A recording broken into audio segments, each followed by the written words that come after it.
Welcome to Operation Exchange. This episode is intended for a mature audience. Viewer discretion is advised. Today we have the second part of our Tipping Ain't Easy series, and we have a guest, Mr. Juno Lux, and his family has been in the restaurant industry for over 100 years. Juno, would you like to tell everybody about yourself? Hello. Yes, I'm so excited to do that. I do come from a restaurant family. You were correct when you said that. It started actually as just a clam stand, like many, many years ago. And like I think 1912 was when it started. There was just a clam stand on a corner, and then eventually the clam stand grew to a storefront with like seafood and burgers, and then that evolved and one thing after another. Of course, like my cousins were the ones that started the restaurants, and then one of my uncles picked up, and he had a restaurant, and it's just been something that my family has done for what feels like forever now. And I myself was in the culinary industry for about 5 years. I worked in the hospitality industry for a total of 20, working for companies like Walt Disney World and Starwood Resorts when it was Starwood before Marriott bought them. And I also was a personal chef for 5 years. I went to 2 culinary schools. So it was quite the adventure, my hospitality career. So that's what I'm talking about, man. So you got a little bit of experience in everything. Like your family owns your family owns industry in the restaurant world, but you have also been a server and a manager and all kinds of different positions. You've worn a lot of hats in the restaurant industry, right? Yeah, when your family owns the restaurant, you kind of are just told to do something. It's not like you volunteer. You know what I mean? Instead, it's like, we need a server this week. And it's Yeah. okay, I'm in.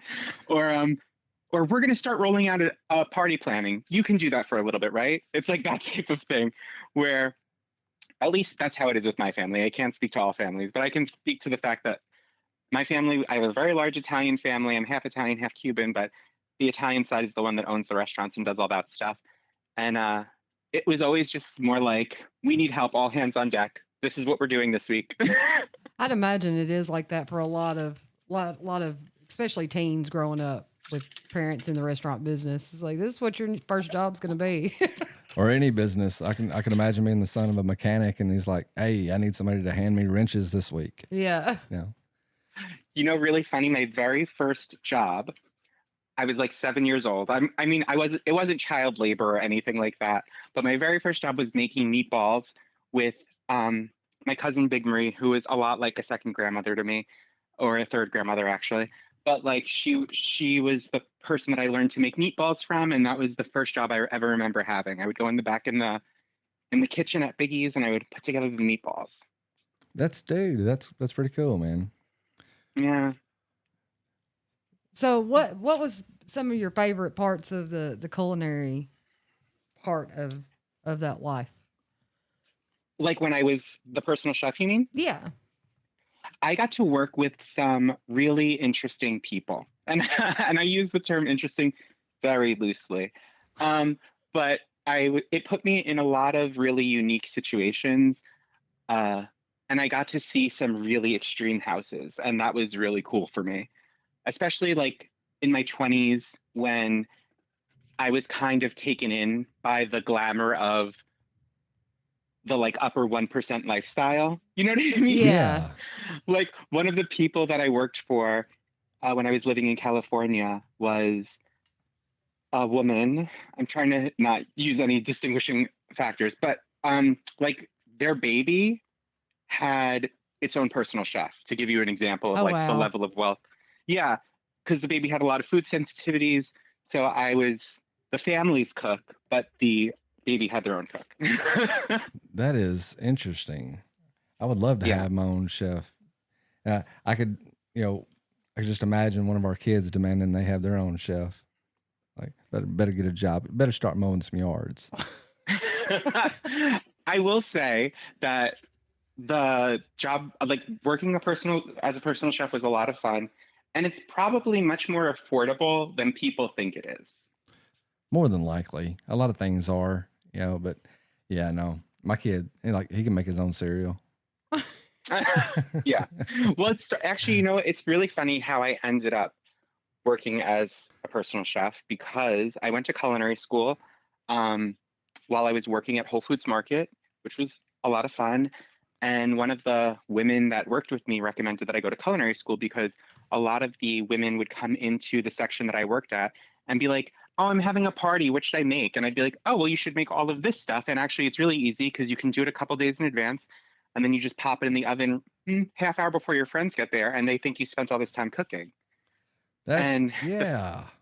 The first time I did that, I was speaking to somebody, and this woman who was very comfortable, let's say, well off, she said to me, that sounds like a great idea, but why don't I pay you to do that for me?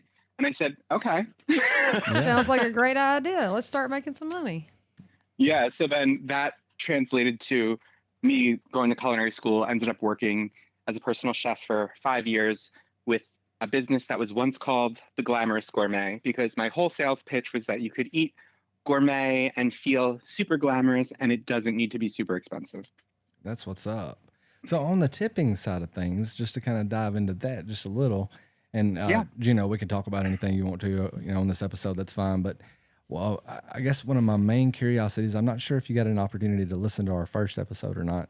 It was kind of rough. It was our very first episode we ever recorded, but this all started from me seeing posts on Facebook from some of my friends that I have on Facebook, and some of them may be memes. Like I don't know the if they were genuine posts or if they're real or if they're just designed as rage bait.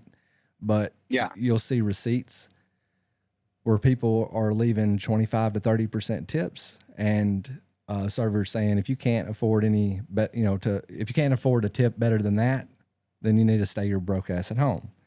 So, and to me, 25 to 30% is a good tip, and a really good tip. Actually. And I've always considered myself to be a good tipper. So I was, I guess it kind of hit where I live. Like if somebody was complaining about a 10% tip, then I probably wouldn't have took it so personal. But because they're complaining about a 30% tip or a 25% tip, then, it's starting to get to, I guess it starts playing with my psyche. Am I cheap? Like what is the standard now? And why so much higher so suddenly? Why so much complaining recently? So we started digging into it, and we found out about the tip exhaustion, and because like everybody's asking for tips now. I even had a friend tell me they went to the doctor's office, and after they paid their copay, they asked if they wanted to round up, on the machine, and of course the receptionist was like, "Don't pay attention to that. We don't even know where that money goes." And you see it at convenience stores where people are asking to round up. Sometimes it's for charity, but sometimes it's not. Like you have to pay attention. So sometimes it's just asking in general. Do you want to give an extra $1 or $2 or round up to the nearest 5 or whatever? And that seems strange to me. And I think it all started with COVID. But where do you think all this come from, man? So I will say, I like rounding up for charity. That is the easiest way to get me to give to charity. To say, like, just round up. That's fine. But I agree. There are many platforms now where I think asking for a tip is a little bit ridiculous. Yeah. And doctor's offices are one of those things. And actually, prior to this show, I was talking to you and I told you I opened a nonprofit 2 years ago. And I recently met with the people that run the software for my nonprofit. And there is an option where you can basically give a tip to the company that runs my nonprofit software. And I was like, take that off. Absolutely not. I was like, that's ridiculous. I was like, you're already getting 2.9% of my transaction. You don't need another 1% that someone else can offer to give you. No. And that's a thing too. There's people that order. We have a restaurant here in this town where if you pay with a debit card, then I think it's 4%. It's an extra 3.7 something 3.7%, something like that. And I kind of understand that because the credit card company is going to charge their fee, and that's gonna that needs to be paid by the customer. I completely get that, but it's going to be that extra charge whether you pick it up. Like if you just do a call-in order and you go to pick it up, and then of course they give you the option to tip for a call-in order, which is, that's not really out in left field to me either. Sometimes I do that. Sometimes I'll tip when I go to pick it up because somebody had to do some work anyway, right? Yeah. But like ultimately, tipping is just getting confusing. It seemed like it used to be really simple, and I had a friend the other day that said that they ordered something online. It wasn't from Amazon or anything like that, but it was from like a small boutique. And at the Hmm. end, it asked if they wanted to leave a tip for the person that was going to be packaging their order. clothes together. And he was like, "What is that, man? Like I gotta."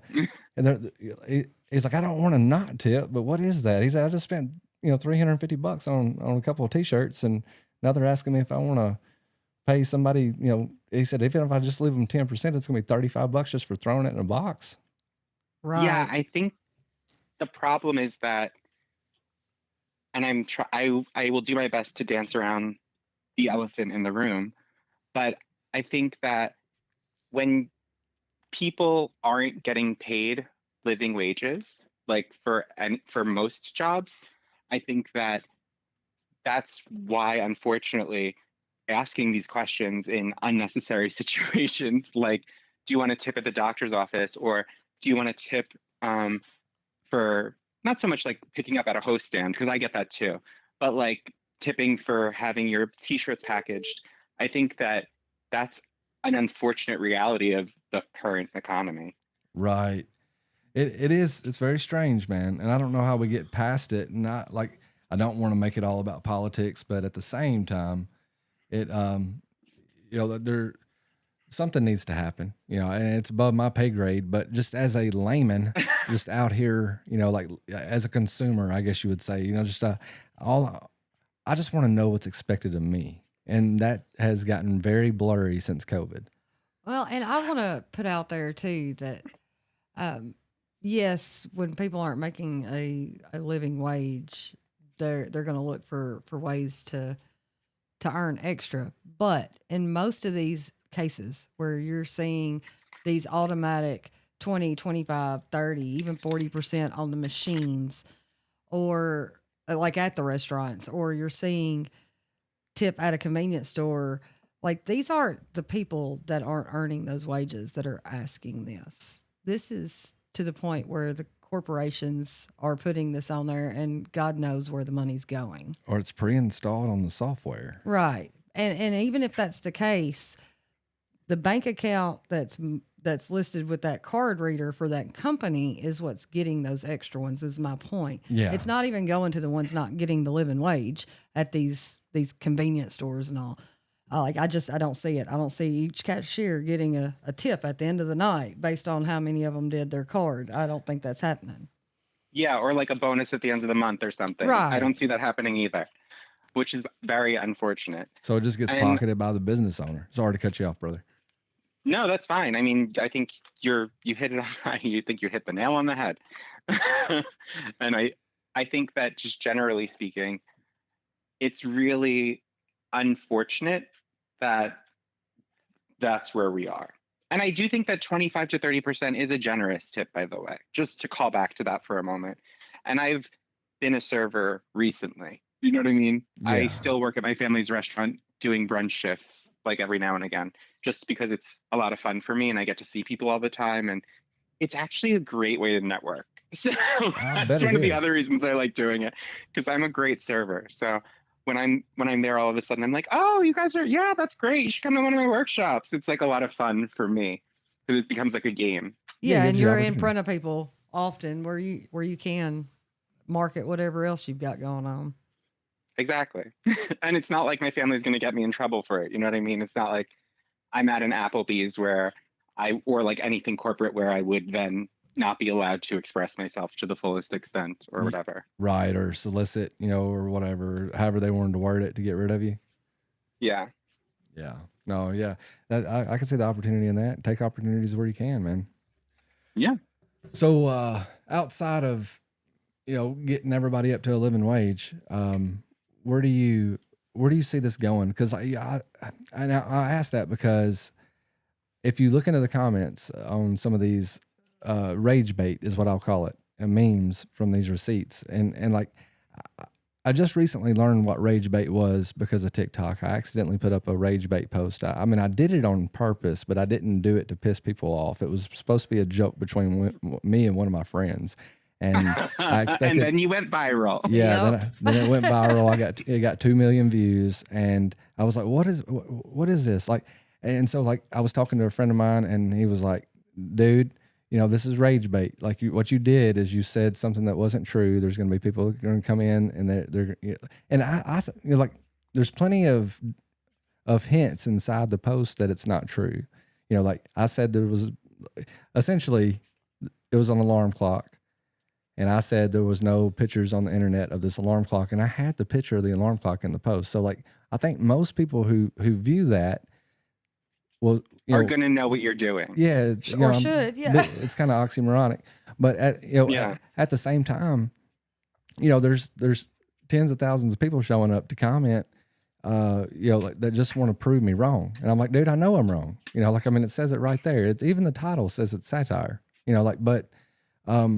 So these memes about these receipts may be rage bait. They may be intentional rage bait. Like somebody's maybe like getting their merchant copy of the receipt, taking it home, filling it out, writing a little dirty, you know, nasty letter on it, posting it online, just to get a reaction from the community. But the reaction from the community is overwhelmingly, you know, we're done. I'm gonna stop tipping. I'm gonna altogether stop 'cause tipping I'm tired of altogether it. if y'all keep on bitching about these tips, man. If you don't like the industry that you're in, change industries. But I know some servers that make really good money, and I wouldn't blame them for sticking around that industry. But that seems to be an overwhelming amount of the population that is paying attention to the tipflation and the tip exhaustion is getting to the point where they're like, if they're going to be complaining about 25, 30%, I'm done. Like, I'm just not going to tip anymore. I don't think that's the answer, but I understand why that would be the thought of solution.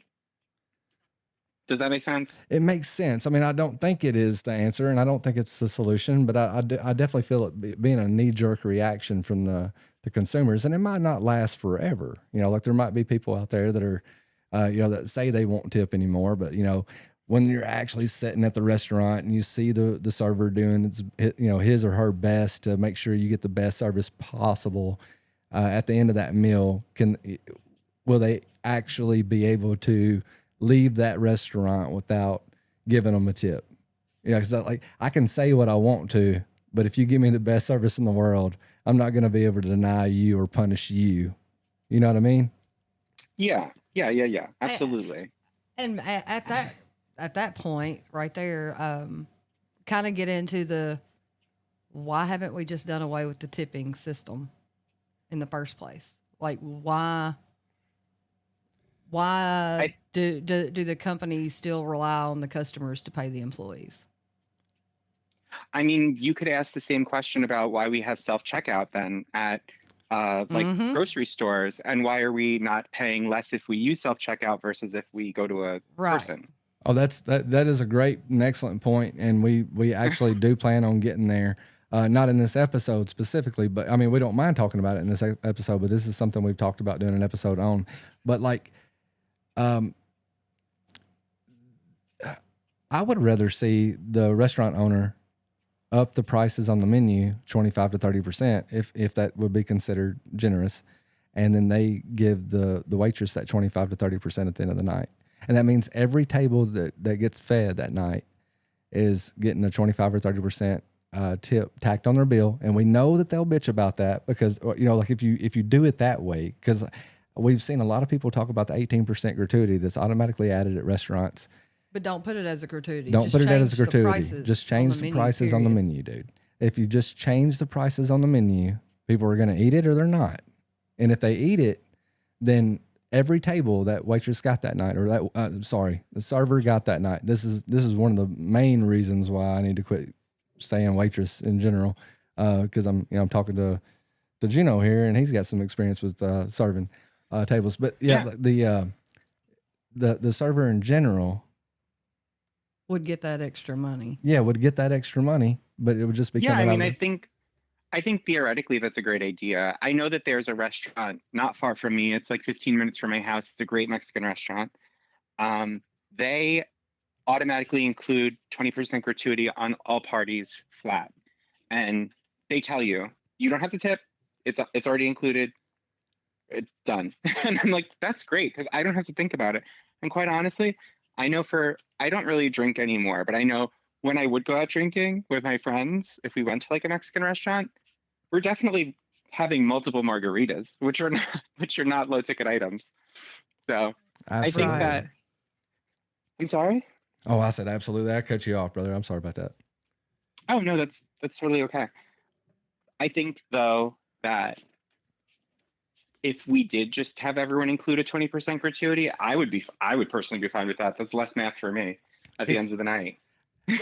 Is there a reason why a restaurant owner wouldn't want to do that?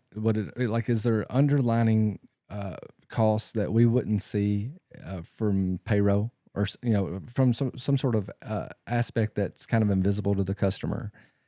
There's a debate that happens and I personally don't think that this is the case, but I know that this is an argument that my uncle has made to me when I've tried to be like, why don't we just make it universal? Like everyone gets a 20% tip and then it's all pooled at the end of the night and then it gets split up evenly. And my uncle said it's because it doesn't motivate people to work like as hard then. And I said, that's stupid. And I don't agree with that. But that was pretty much the end of the conversation. Yeah, because every other industry that is not on the tipping platform, you're going to have employees making the same wage. Some of them are going to be half-ass shit workers. And then you're going to have your top notch go above and beyond for that same price. I mean, that's just the world of people. That's kind of how it is in every field that I've ever been in, which I'm a truck driver and, right now. And previously I was a factory worker, and in factories, you get people in there that somehow don't get fired for not doing anything, man. Like they just, they don't, they know how to come in, do the bare minimum. And then and get paid the same amount you do. And if you want to go home on time, then you and a few other people pick up his slack so y'all can get out of there before the shift is over with. So you've meeting your quota or your production or whatever they want to call it. And I'm really glad to be out of that field for the time being. I learned to never say never, but I would like to not ever have to enter that field again. Being a truck driver, my job, it relies on me, but there is underlining issues. Mm-hmm. Sometimes I get to a receiver, and if I'm dealing with a specific dock, that's filled with a specific crew that. You're going to be there all day. I'm going to be there all day. You're getting paid less for that day. If I showed up at the same building a couple of hours before or a couple of hours after, I might have a totally different experience. But that really doesn't, it's not the same. I know it's not the same, but I think what it distills down to really is the fact of like work ethic, right? And I think that in order for people to have a good work ethic, they have to feel valued or feel afraid. Those are the two things that motivate people, really, in the workplace. Bringing the amygdala into it. I like it. I mean, it's true, though. Like, if you feel like you're appropriately valued, you will work hard. I know that motivates me. I was a social worker for close to a decade, maybe a decade. And I worked really hard, and I was not appropriately compensated. And after a certain amount of time, I experienced burnout. And you brought up COVID earlier. And actually, my last year as a social worker was during COVID. And I was an emergency room crisis social worker. So it was intense. And at the end of the day, I just wasn't getting paid enough for the emotional toll it was taking on me. So I left the field. Well, we appreciate your service. Thank you. I loved helping the people that I helped. I will say that. But it just wasn't good for my mental health. And you can't pour from an empty cup, right? That's right. So I always say, like, if I was getting paid 3 times what I was making during that time period, I would have probably stayed because I could have afforded the appropriate mental health to care for myself. I could have afforded the appropriate nutrition and like other things that would have offset, but that wasn't an option. And that's ridiculous because I don't live in a poor state. I live in New York, just outside of New York. I live in New Jersey, just outside of New York City, in one of the wealthiest zip codes in the country, quite honestly. Okay. And it's ridiculous, the disparity in pay scale and stuff like that. It's just insane. And so when I left that field, I was like, I need to do something where it's solvable. The problems are not that big. And I didn't want to go back to restaurants right away because it was not consistent. It was too inconsistent for me. Even though I get a good schedule when I work at my family's restaurant. It's just too much. So I ended up doing computers for like 3 years to just like kind of recalibrate and decide what I wanted to do with my life. And that was oh, sorry. Go ahead. Oh, no, I was just saying, and then here I am now with a nonprofit that I opened. We got to get to that nonprofit eventually, but go ahead, Courtney. You brought up a good point about the restaurant business and that just being inconsistent, like too inconsistent for you at the time. And that's another thing that I ponder whenever it comes to the tip stuff is would I know there's some servers working in some restaurants that are high class, upper end restaurants that are making a killing off of their tip system, and they can depend on that because they're going to have the rich people coming in all the time. But then you take your average Joes working at Cracker Barrels or Applebee's and stuff like that, where some weeks you may have people coming in tipping $2 all week long. And then you may have another week where you've got people tipping you 30, 40% all week long. You don't like the inconsistency of the tipping seems like it would be enough motivation for most waitresses, to want, servers to want to be on some sort of pay scale that was consistent. Like they could know what they could expect to make week to week.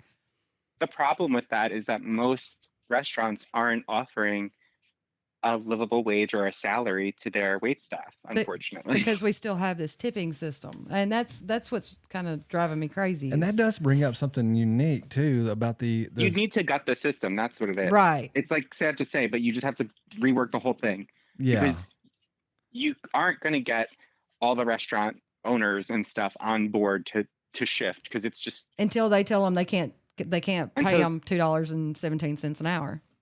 Exactly. And Juno, so she brought up a point about some servers working like say a high steak like a high class steakhouse or something like that, where every bill is going to be I say high class. We live in Tennessee, so right. Every bill will be $250, $300, something like that. And those waitresses or those servers getting 4 or 5 tables an hour because the place is established and staying busy during operation hours. And then you have servers out there that are working for mom and pop restaurants that are barely keeping the doors open. And, they're not established restaurants.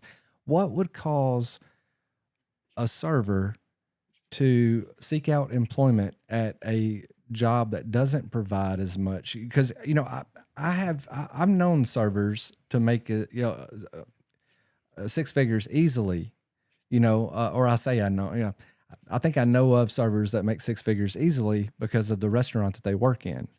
But I also know servers that who are struggling from day to day. If you tipped them $20, they would start crying, and they don't live 25 minutes away from each other. So what is the, what's the issue there? Why would a server choose to work at a restaurant that was struggling or just opening up versus trying to seek out that same server position at a restaurant that stays busy and they know they'll get their tables, they know they'll get their tips? Or different employment altogether if there's not a position open at one of them that's going to keep them busy. That's true. They could do something else in the meantime, couldn't they? I could say that I know people that are career servers that have worked in very fine dining, like white glove service, fine dining. Figured in New York, you'd like when I say high class steakhouse, you're gonna be like, yeah, that ain't nothing. There's definitely a career server path for that, and I think that that's a much different life than what we're talking about, right? Like we can acknowledge that is the anomaly, that is not the everyday. Right. That's Yeah. just the exception to the rule. Yeah. And I think that when you compare the two, it kind of trivializes the experience of the person who is working at a mom and pop restaurant or at a not a very uber high end restaurant. So I think that when you look at that, you also have to look at the candidate, right? And I've at least heard the names of people when they were applying for the restaurant at the very beginning. And I eventually worked with many of them, and I still work with them sometimes, like I said.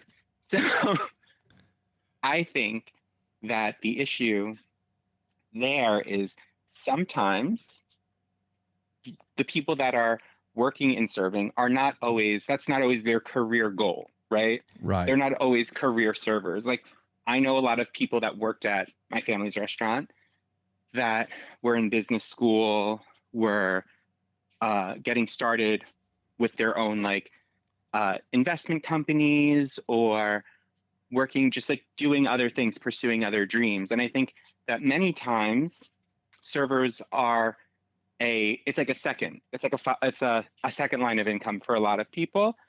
And Yeah, the there's a lot ones of that are teachers that serve on their time off. exactly, yeah. One of my friends, how ridiculous is this? He is a college professor at a couple of prestigious universities, actually remotely. And for a while, because even they're being impacted by some of the economic stuff that's happening, he had to get another job serving. He was working at a Friendlies.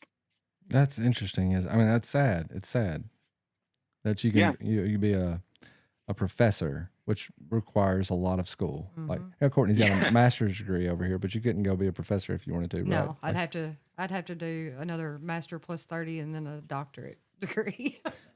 Right. No, it depends on the school, because if you have a master's degree, you can actually be a teacher at community level colleges. Interesting. Need to look into it. So just a fun fact for you to know, because I know that I almost taught at a college because I do have a master's degree as well. I'm actually in the process of applying for PhD programs. Well, congratulations. Yeah, congratulations. But thank you. I'm going for holistic health. Oh, nice. We got a friend. I won't name her because for some reason she's keeping quiet about what she's majoring in. But yeah, she's going into the same thing. Well, okay, so I'm totally down with everything that you said. You know, I completely understand exactly what you're saying. But this is like more of a city setting. So, and I know you're from the city, so like it might be hard, it might be difficult to even imagine what I'm asking, but. I'm from a town that has about 20,000 people in it, right? And so if we have a mom and pop restaurant that opens up, and you'll see servers at that mom and pop place that have been serving tables for 20 years. So I guess they are kind of a career server, but they're scraping the bottom of the barrel, for like, instead of working at the steakhouse that's 3 miles down the road where they could probably, I would say easily double their income, maybe even triple or quadruple their income just by being a server, carrying the same size plates to the tables. It would just be a lot more plates per hour.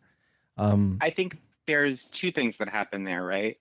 There's in higher end steak restaurants or like higher end establishments, like I will use the same white glove service place I'm talking about in New York City. I know, because I know people that have worked there, that even though they take applications, unless you know a server or a manager, you're not getting a job. So it's who you know sometimes. I mean that's how it is in a lot of other fields as well. There's places, you know not what you know. That's right. Yeah. Okay. And I know that when I lived in LA, in order to be a server, you had to submit a headshot with your resume. Attractive people get more attractive jobs. Yep. We got an episode coming up on that too, Juno.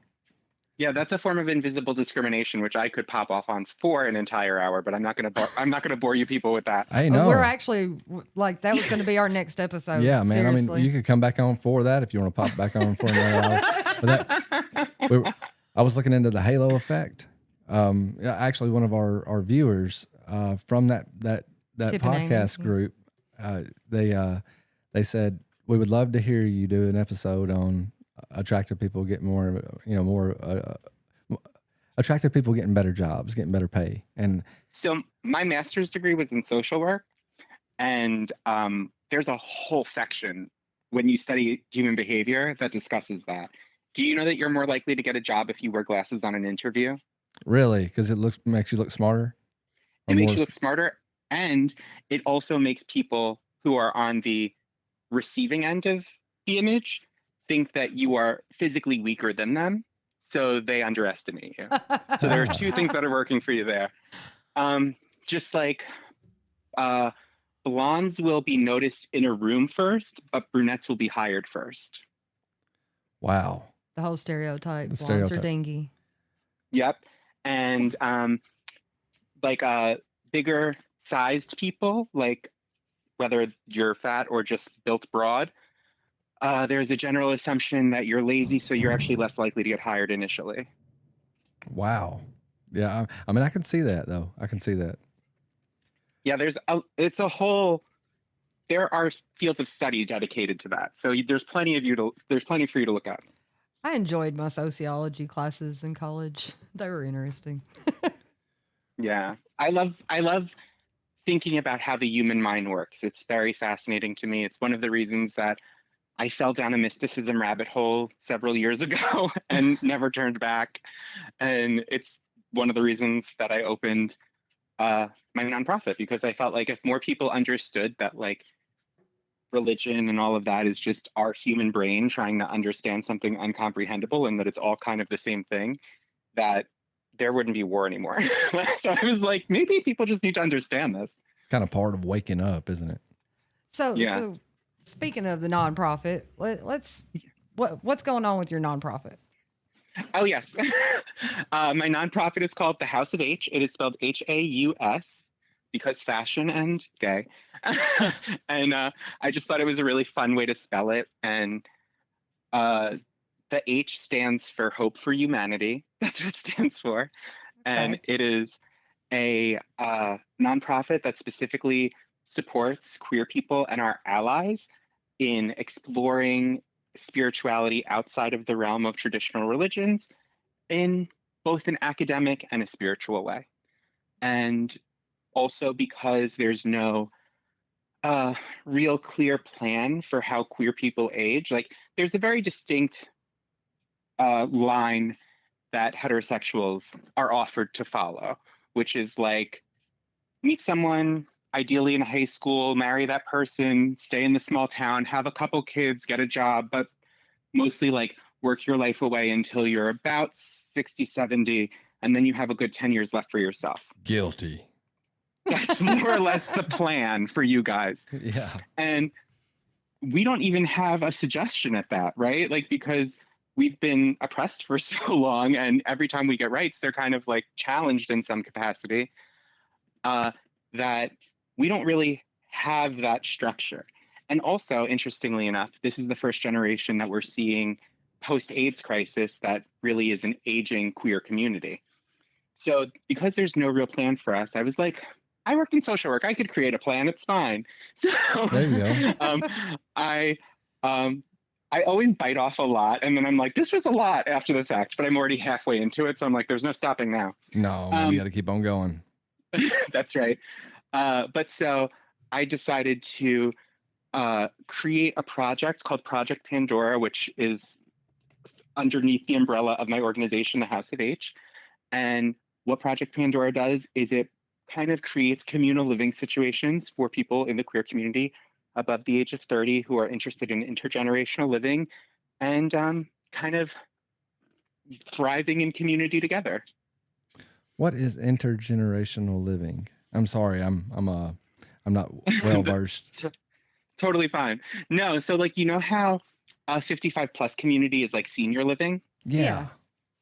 So I liked that idea because I liked the idea of like being around people that are like my age or older and stuff like that. And I was like, well, I kind of feel bad at the idea of a 55 plus community, because then you've kind of missed a lot of the community building opportunities. Like there's a lot of growth that happens after the age of 30. That's right. Still.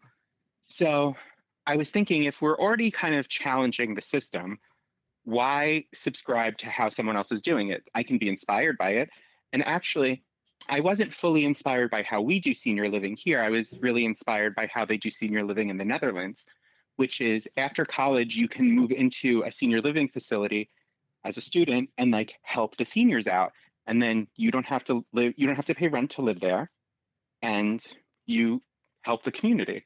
And they describe that as an intergenerational community. I'm moving to the Netherlands.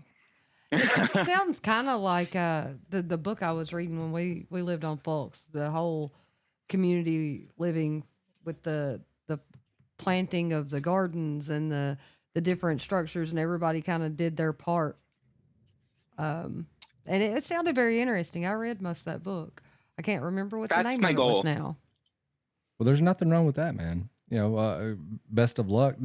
If any of our listeners happen to be interested in contributing or want to learn more, where can they do that? The House HAUS of OFH.org.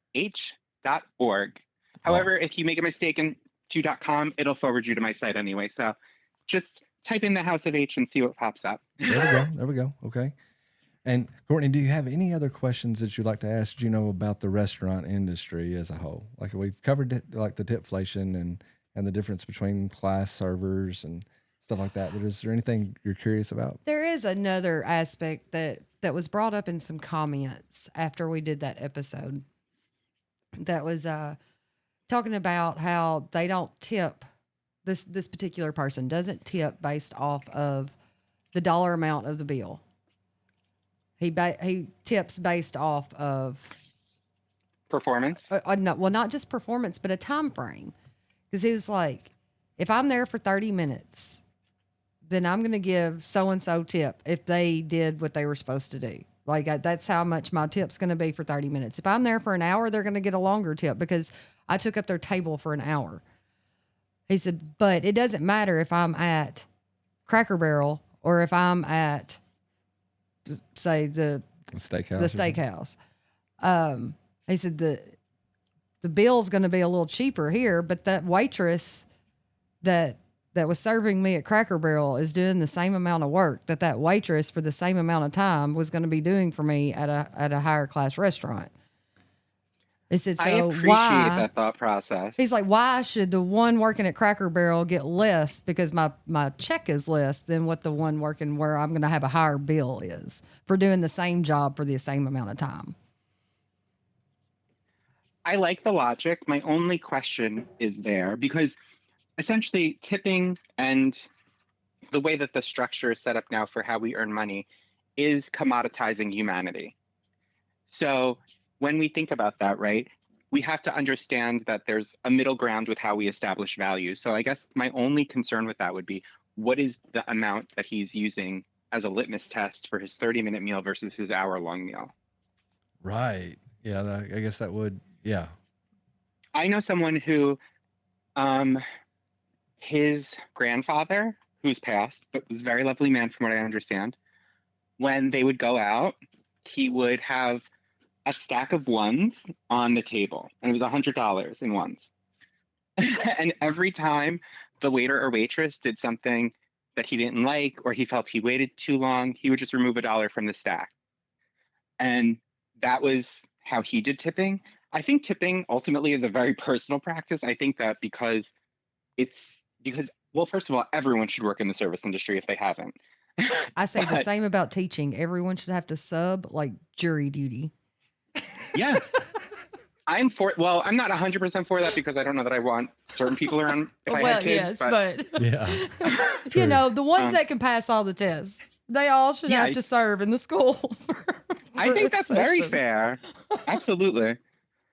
I'm on the yard, you know, like if the yard needs to be mowed. No, you got to go in there and deal with the kids, and then you'll understand what teachers go through. Yeah. It's not even so much about understanding what teachers go through or what servers go through. I think it's just people are missing out on an element of compassion and humanity. And it's almost like, I can speak from experience with being a personal chef because I saw it on a much larger scale. Like, you become an appliance to many people. You just become like a fixture of like, and I think that's the problem. Many people have lost the ability to be compassionate to other people. And I think that's at the root of many problems in our society today. But I think that it does certainly spill over into this conversation about tipping that we're having.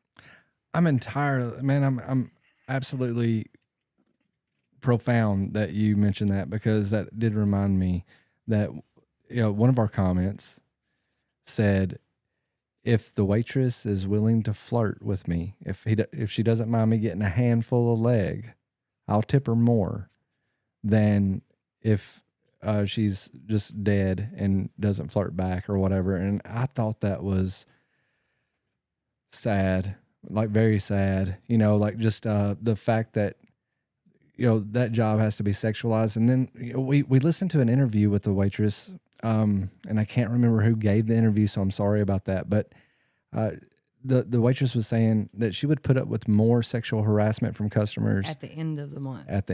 Right before all of her bills. Yeah, when her bills were about to be due, and she knew her money depended on putting up with the abuse, then she would put up with it. But if it was if it was after rent was already paid, like she would complain about it or have the customer removed. But I mean, just that aspect alone is disheartening, and it's kind of sad. And these aren't necessarily like the worst people in the world saying some of this stuff. They're just, it's almost like, they've been acclimated to believe they have the right to do that because it's a server. I'm not saying they're good people. I'm just saying, like, I know one of the people that said it, and I wasn't really sure if he was joking or if he was, because he's a good guy, but if he's... As Shakespeare once said, much of truth lies in a jest. Yeah. Yeah. But I think generally people, when they behave that way, are like disgusting. That's the most polite way I can say it. Mm-hmm. And I can say that I am very proud of the fact that anytime anything like that has surfaced at the restaurant that my family owns, we do not stand for it. We stand on the side of this, on the side of the staff always. So that's something that I feel very passionate about. So this isn't something that's just like based in the South. I guess you guys have dealt with it up north as well. Yeah, men are disgusting pigs. Present company excluded. I'll see myself from what I know. No, I'm playing, but yeah, it can be like that, man. It can be like that. Yeah, I'm sorry. I didn't mean to inflame you or attack you. No. You can't offend him. It's all right. It's very hard to offend me, man. Okay, good. I've got a YouTube channel. It's not very active right now, but man, I have. Used to, like the when I first started, the trolls would really get to me. I mean, and if you have a video that does really well and it gets tens of thousands of views and hundreds of trolls start commenting a day, and you feel compelled to look at those comments, they could still get to you, inadvertently, But like I've gained a little bit thicker of skin over the course of the last 3 years. If for no other reason than that, I am super glad I started a YouTube channel, because like trolls make the world go around. Yeah. Let your haters be your motivators. That's what I do. Oh, excuse me. I know that come through.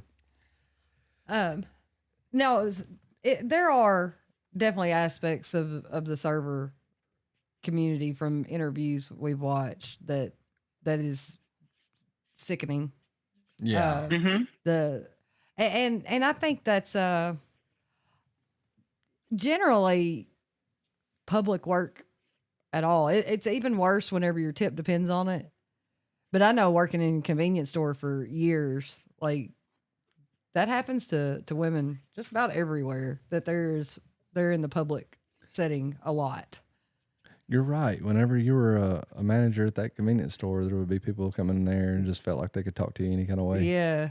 And then a lot of them, you got a lot of old men that were just really weird, flirty, and I don't know what they expected. And it's hilarious to me, talking about like dirty old men.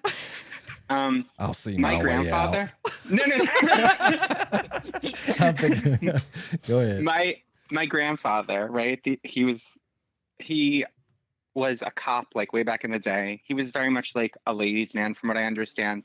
and he used to just flirt shamelessly with every woman in sight. Yeah. And I was like, Grandpa, what are you doing? And it was his thing. And I tried to like get him to not do that so much, but at the same time, you just kind of, I had to let go of that a while ago. Yeah, there's some of them. It's just in their nature. That's just what they're gonna do.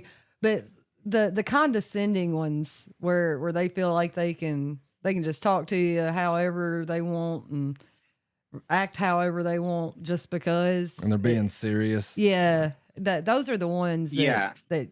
It's not fun working for the public. Like it's a lot of times not in your typical public settings.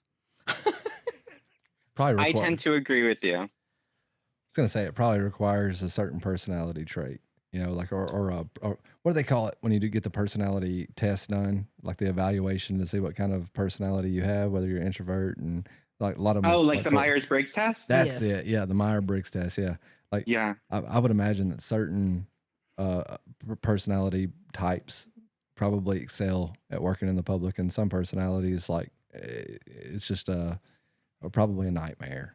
Yeah, trying to bite your tongue all the time because you can't stand being talked to condescendingly and I said like 8 adverbs there. I think that is another reason that I enjoy working for my family's restaurant, because I don't hold my tongue with anyone. right. You Somebody- have that freedom there. Yeah. Yeah. Somebody once said to me, I know the owner, which was like my favorite thing.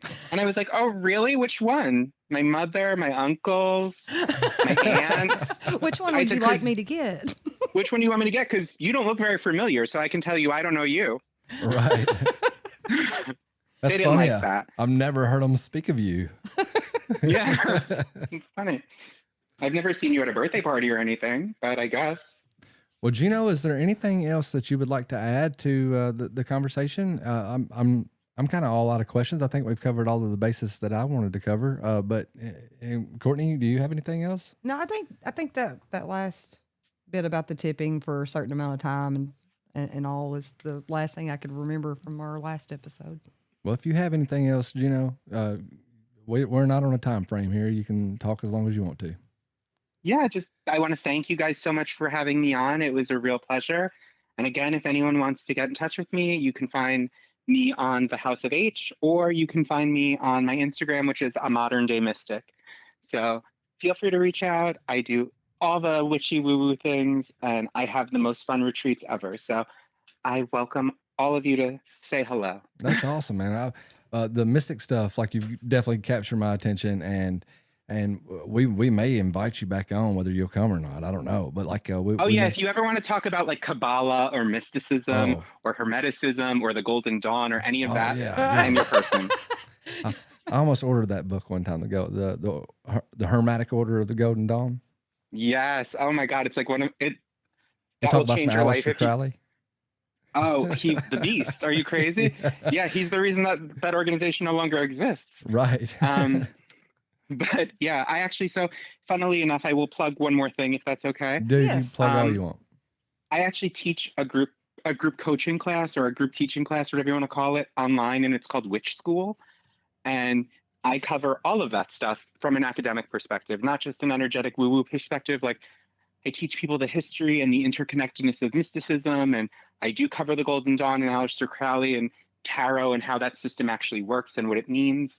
And I do a deep dive, and it's a lot of fun. And by the end of it, you'll never look at the world the same way again. And it's 12 weeks, totally transformational. Well, dude, send me all your links, on Facebook or through text message or whatever, and we will we'll try to upload these with the links in the description. Sometimes with the RSS feed, it gets a little complicated, but if we can, we'll link everything that we possibly can in the description. That'll at least show up on YouTube. Right. Yeah, I can go in and manually add them on the YouTube one afterwards, even if it doesn't go. What about on. Spotify? Will it do the links on Spotify? I believe so. Okay. Well, Juno, thanks, man. Thanks for coming on, and we very much appreciate your time. We know you could have spent it anywhere else, and you chose to spend it with us, and that's heartwarming, and we very much appreciate you. It's been my pleasure, and thank you for having me. You take care, sir. Have a great rest of your evening. You too. Bye bye.